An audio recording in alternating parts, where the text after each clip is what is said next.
বেশিরভাগ টাইম বিকালে কিন্তু আমরা অনেক স্ন্যাক্স বানিয়ে খাই।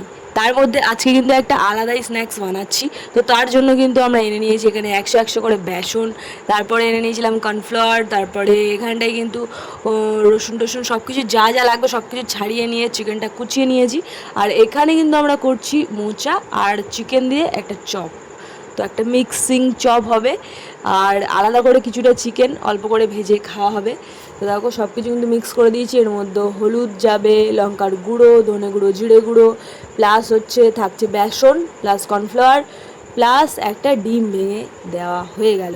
তো এরপর কিন্তু জাস্ট মাখা দেওয়া হবে ভালো করে এভাবে, খুব সুন্দর করে মাখিয়ে নিতে হবে বেসনটা যাতে পুরোটাই ফেটে যায়। তো মাখানোর পরে তেল গরম হয়ে গেলে, তেল থেকে যখন ধোঁয়া উঠবে তখন কিন্তু এই বড়াগুলো ছোটো ছোটো করে ছাড়তে হবে। বড় বড় করলে অতটা টেস্ট হবে না আর সময় বেশি লাগবে ভাজতে। তো সেই জন্য কিন্তু খুবই ছোটো ছোটো করে ভাজা হয়েছিল। আর এই বড়ার টেস্টটা কিন্তু অসাধারণ ছিল। তোমরা কেউ বাড়িতে বানিয়ে খেতে চাইলে এভাবে বানিয়ে খেতে পারো। শুধু যারা মোচার চপ খেতে পারো না তারা মোচার সাথে একটু চিকেন অ্যাড করে দিয়ে এভাবে খেয়ে দেখতে পারো কেমন লাগে।